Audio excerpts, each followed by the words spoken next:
va prier sur toi. Comment? Dire que j'ai dormi, Dieu m'a révélé. Ou bien Seigneur, lorsque tu franchissais la porte, le Seigneur est en train d'insuffler une parole dans mon cœur. Mais comment si tu es à la maison? Ceci également traduit les manifestations de la bonté de Dieu.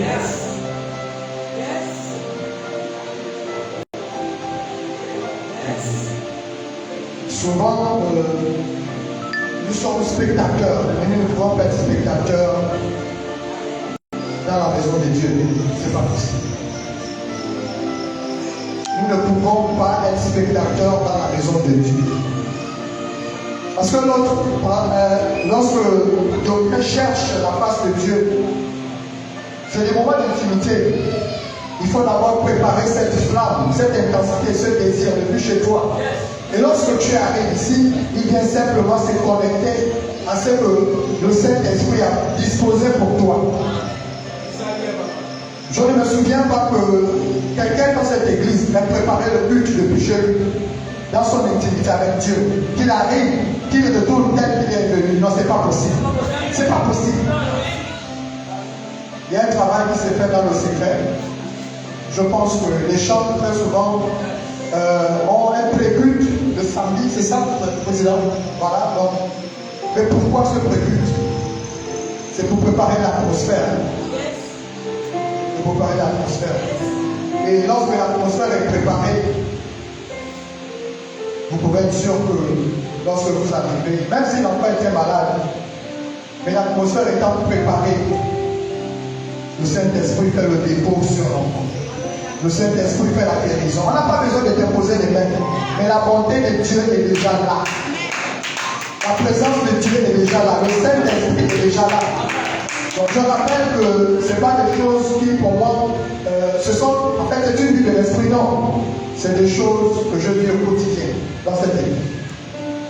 Et j'aurai certainement le temps de témoigner, comme disait ma mère, maman, par petit. Lorsque nous ne témoignons pas, nous avons l'impression que Dieu est absent. Dieu n'est plus là. Non, c'est la sensibilité. Est-ce que nous sommes sensibles? Est-ce que nous sommes sensibles à la voix de Dieu? Devenons par des cœurs chargés. D'où on parlait de la paix tout à l'heure. La paix qui surpasse toute intelligence. La paix de Dieu. Et il faudra également retenir que ces moments souvent sont associés à des moments de difficulté, de persécution. Dans ce contexte, la déclaration souligne ici la foi et la confiance dans la bonté de Dieu, même en face de l'adversité. Je m'explique. Pourquoi en face de l'adversité? Il faut comprendre que on ne peut obtenir des grands trophées sans les grands combats, sans les grandes batailles. C'est pas possible. Mais aujourd'hui, la culture du chrétien, excusez-moi de présenter ça comme ça, je m'inclus également à l'intérieur. Nous attendons que tout nous vienne d'en haut. Mais bien aimé, il faut payer le prix. Il faut payer le prix. On paye le prix comment? On paye le prix comment? On paye le prix comment? Je laisse cette question sur la conscience de chacun. Il faut payer le prix. On n'a pas besoin d'attendre qu'un ancien, un homme de Dieu pose les mains sur le nom. La première chose, c'est d'abord ton intimité avec l'Éternel, avec Dieu. D'abord ça. Parce qu'il faut dire que chaque homme de Dieu assis là a ses problèmes, a ses défis. A ses problèmes, a ses défis. Donc même lorsqu'il prophétise, il faut comprendre que c'est la main de Dieu. Il ne sort pas de lui-même, non. C'est parce que Dieu également a mis cette idée en lui, a mis cette capacité en lui de pouvoir le faire.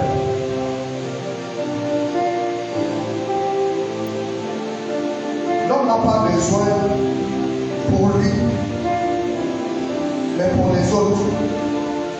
En principe ici, l'homme a besoin de matérialiser la bonté envers les autres. Je prends l'exemple. Personnellement, je n'ai pas besoin de la bonté pour moi, non. La bonté que je devrais pouvoir sont ses actes. Il ne peut pas avoir de bonté sans actes. C'est comme un père qui paye le courant, donc il charge la mutuelle. Mais la valeur ajoutée de ça, c'est que l'enfant se dit, papa n'amène par exemple jamais au restaurant. Papa ne m'offre jamais de cadeau. Donc ce qui va distinguer que tu aimes ta femme ou bien tes enfants, ou encore un frère, ce petit bonus que tu vas ajouter en disant, bon écoute, cette fin du mois, ou bien dans 2 semaines, on se fait un resto, on se fait un voyage. C'est ça, papa c'est moi. Mais le quotidien sur lequel tu te mets en disant, bon, je paye le courant des charges, l'argent de la popote, ok. Mais maman par derrière, elle se dit, mais même jamais le resto. C'est ça également. À l'égard de ta femme, de ta fiancée, de ton épouse. Et pour les enfants, la bonté se traduit sur la qualité de respect, la qualité des tâches. Enfin, maman, mais la maman arrive, elle est toute fatiguée. La vaisselle est sale, c'est pas fait. Il faut encore qu'elle crie. Le sol n'est pas essuyé.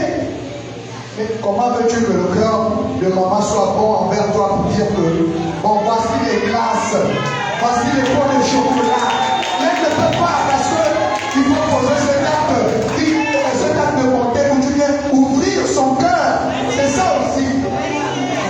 Parce que la bonté de Dieu nous attend là. Quels sont les actes que nous posons? Tout n'est pas, en fait, il n'y a rien de gratuit. Il n'y a rien de gratuit.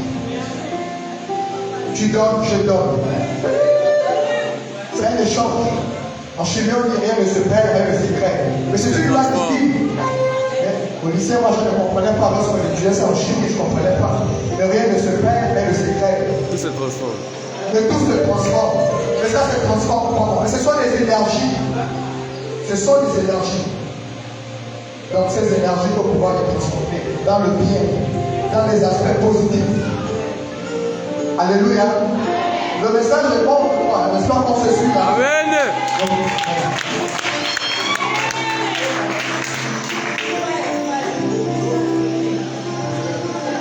Un jour, Jésus disait, il est bon de donner à quelqu'un qui n'est pas capable de nous rendre. Et je me suis posé la question de savoir, mais pourquoi cette parabole? Il est bon de donner à quelqu'un qui n'est pas capable de nous rendre. Parce qu'en réalité, ce que nous faisons, ce que nous attendons, c'est que, bon, je vais prêter 1 million à Maman Patricia ou bien à ma Bernadette, parce que j'estime qu'elle peut certainement me les restituer après. Et si je viens donner 1 million à Tom, je ne suis pas sûr qu'il sera capable de me les rendre. Donc, donnons sans attendre en retour. Je disais tout à l'heure dans mon préambule, la bonté, c'est cette faculté de donner sans attendre. Je n'attends rien de toi. Je t'apporte. Je t'invite au restaurant parce que je n'attends rien de toi. Je contribue parce que je n'attends rien de toi. Et nous sommes souvent dans les calculs. La Bible nous enseigne que l'amour de Dieu surpasse tout. Parce qu'il n'attend rien de nous. Amen. Il n'attend rien de nous. Toutefois, l'amour de Dieu s'exprime dans la bonté. Cela signifie que Dieu montre son amour au travers des actions bienveillantes. C'est comme quand quelqu'un fait quelque chose de gentil pour nous. Est-ce que chacun ne voudrait pas que l'on fasse quelque chose de gentil pour lui? Et ce serait bien que nous ayons, en fait, que nous continuions, je pense que ça existe à la maison, un ange secret pour chacun. Et c'est bien aussi. C'est un signe de bonté, papa. Un ange secret. Ça veut dire que dans le secret, chacun prend soin de quelqu'un. Je prends soin de mon marmelle sans savoir qu'elles me connaissent. Je prends soin de ma maman qui a le foulard sans qu'elle ne me connaisse. Ce serait bien. N'est-ce pas, Madame la Présidente? Parce que je vois combien de fois vous travaillez beaucoup dans le secret, que vraiment le Seigneur se souvient de vous.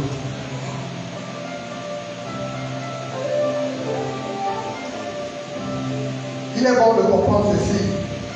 Dieu est bon, pas parce que c'est sa nature, c'est son attribut. Dieu est bon parce que c'est sa nature, parce que c'est son attribut. Lorsqu'il créa le ciel, le premier commandement c'était quoi? C'était l'amour, aimez-vous les uns les autres. Est-ce que nous pouvons nous aimer les uns les autres si nous ne matérialisons pas les fruits de l'esprit? Le fruit de l'amour, c'est pas possible. C'est pas possible.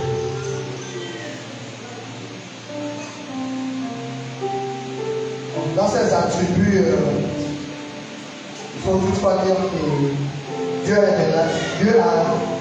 établi une relation avec l'humanité. Et cela ne lui rend pas tributeur de dire qu'il est obligé de faire. Non, il n'est pas obligé. Dieu n'est pas obligé de te donner le mariage. Dieu n'est pas obligé de te donner les enfants. Dieu n'est pas obligé de te donner le travail. J'ai des amis avec qui j'étais à l'université et jusqu'aujourd'hui. Lorsqu'on se rencontre, ils me disent que je suis toujours au chômage. Et ça fait un peu plus de 10 ans aujourd'hui. Et le Seigneur m'a amené à comprendre que en réalité, rien n'était acquis dans la vie. Et que tout est grâce. Tout est grâce. Si tu travailles, c'est la grâce de Dieu. C'est la bonté de Dieu. Si tu as des enfants, c'est la bonté de Dieu. Si tu te maries, c'est la bonté de Dieu. On ne mérite rien. On ne mérite rien. On ne mérite rien. C'est la raison pour laquelle lorsqu'il s'agit de louer Dieu, d'acclamer Dieu, bien aimé, faisons-le avec toute l'énergie possible de pouvoir lui témoigner la reconnaissance pour dire Seigneur, je ne suis rien et je ne mérite rien. La Bible dit dans Psaume 115, non pas à nous éternel, non pas à nous, mais à ton nom donne gloire à cause de ta bonté et de ta fidélité. En fait, ici, le verset, il est un peu particulier parce que le Seigneur nous amène à comprendre que s'il fait, c'est pour donner gloire à son nom. S'il fait, c'est pour manifester sa bonté.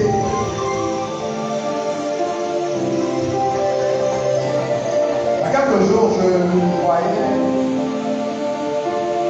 en fait, j'ai vu des enfants qui jouaient. Parmi ces enfants, j'ai vu un enfant qui avait un peu beau. En fait, on ne parle pas de peu beau, c'est des enfants qui naissent avec des pieds un peu, vous voyez. J'ai mon premier fils qui est né avec un pied beau. Et dans le temps de prière, j'avais demandé au Seigneur, mais qu'est-ce que j'ai fait? Est-ce que je fais du mal à quelqu'un pour que l'enfant puisse naître comme ça? Donc l'enfant n'arrivait pas à poser les pieds. Je pense qu'il avait 2 ans, 1 an censément par là.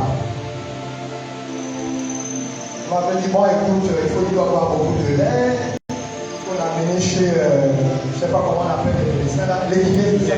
Voilà, il lui a apporté des baby-bottes. Mais ici, les baby-bottes, c'est des chaussures qui coûtent, je pense, cher. Voilà, on n'a pas moins de 100 000 francs à perdre. Donc je me rappelle qu'à l'époque, j'avais fait venir ça de France, 2 ou 3 paires comme ça pour qu'il les porte. Mais lorsque l'enfant portait ses chaussures, donc on avait demandé à la mère d'inverser pour que ça puisse redresser les pieds de l'enfant. Donc on suivait également cette thérapie médicale. Mais moi, dans le secret, j'étais toujours en train de prier, de dire Seigneur, tu ne m'as pas donné l'enfant, tu ne m'as pas dit qu'il devait naître sur cette forme-là. Vraiment, là, les profondeurs du secret fait quelque chose. Je veux témoigner de ça un jour, s'il te plaît. Et soudain, le Saint-Esprit a mené à comprendre que même lorsque les enfants naissent, normalement, ils ne sont pas sourds, ils ne sont pas muets. En fait, ils ont toutes les facultés en place. Nous devons louer Dieu. Ça fait partie des bontés de l'Éternel. Je dis Seigneur, merci parce que je ne suis pas extroqué. Je n'ai pas de percer. Je ne suis pas sourd, je ne suis pas muet. Et tu m'as fait la grâce d'avoir tout, sur toutes les formes. Mais ceci, mais celui-là qui vient au monde, il lui manque l'oreille, il lui manque un pied. Est-ce qu'il remet en cause la bonté de Dieu? Non, Dieu est toujours bon parce que c'est sa nature. Il faut comprendre ici que la bonté de Dieu va au-delà des limites, au-delà de nos pensées, au-delà de ce que nous désirons. En fait, la bonté de Dieu qui est sa bienveillance, elle n'est pas limitée quelque part. Pour dire que bon, je marche sur 2, 3 carreaux, la bonté de Dieu. Non, la Bible dit que les bontés de l'Éternel se renouvellent tous les matins. Mais pourquoi l'expression tous les matins? Est-ce que quelqu'un s'est posé la question, pourquoi tous les matins? Mais parce qu'effectivement, tous les matins, parce que il te fait la grâce d'avoir ce joli sourire. De trouver quelqu'un, certain à l'université, qui commence à faire. Parce que maman Inès a bien massé. C'est ça. C'est ça. La bonté de l'Éternel. Après l'enfant, on vient d'épouser l'enfant. Lorsque j'étais au lycée, ou en classe de 3e seconde, j'avais une amie qui était manchot. Et elle faisait l'objet de rejet au milieu de nous. Et puis il y a quelques temps, à l'université, je l'ai revue et je lui ai posé la question de savoir, mais finalement, tu n'as toujours personne dans ta vie. Elle devait dire, mais il me manque un bras qui va me prendre, qui va m'accepter comme ça. Qui? Et je lui avais dit, mais la Bible dit que les voies de Dieu sont insondables. Ne sois pas limité sur l'expression de ta forme morphologique. Et il y a quelque temps, je l'ai revu, elle porte une bague. Est-ce que c'est pas merveilleux? Est-ce que c'est pas la volonté de l'Éternel en fait?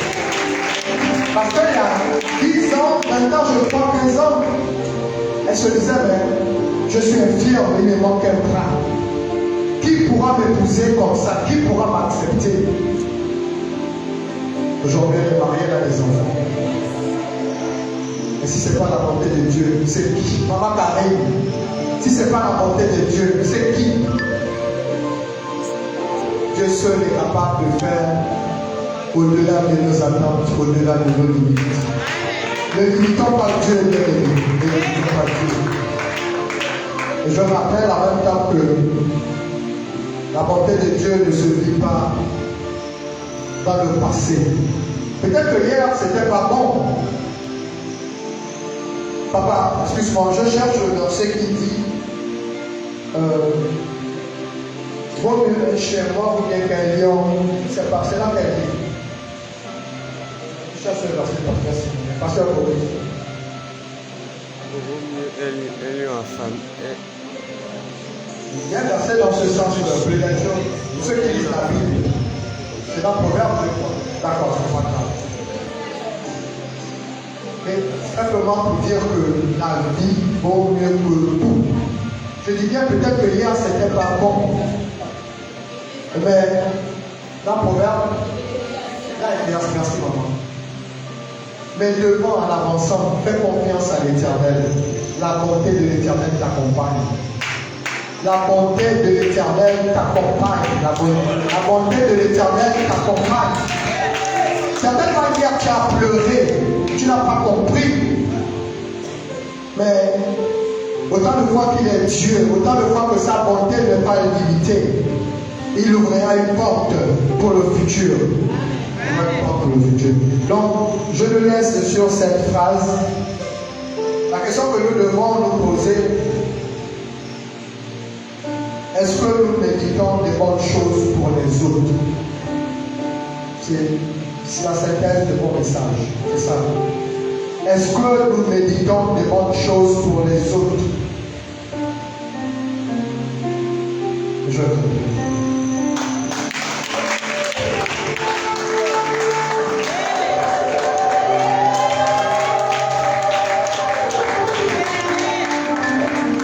Alléluia. Vous avez tous entendu comme moi. C'est le Seigneur qui nous interpelle. Amen, amen. C'est le Seigneur, ton Dieu, mon Dieu, qui nous interpelle ce matin. Nous avons passé tout un mois d'octobre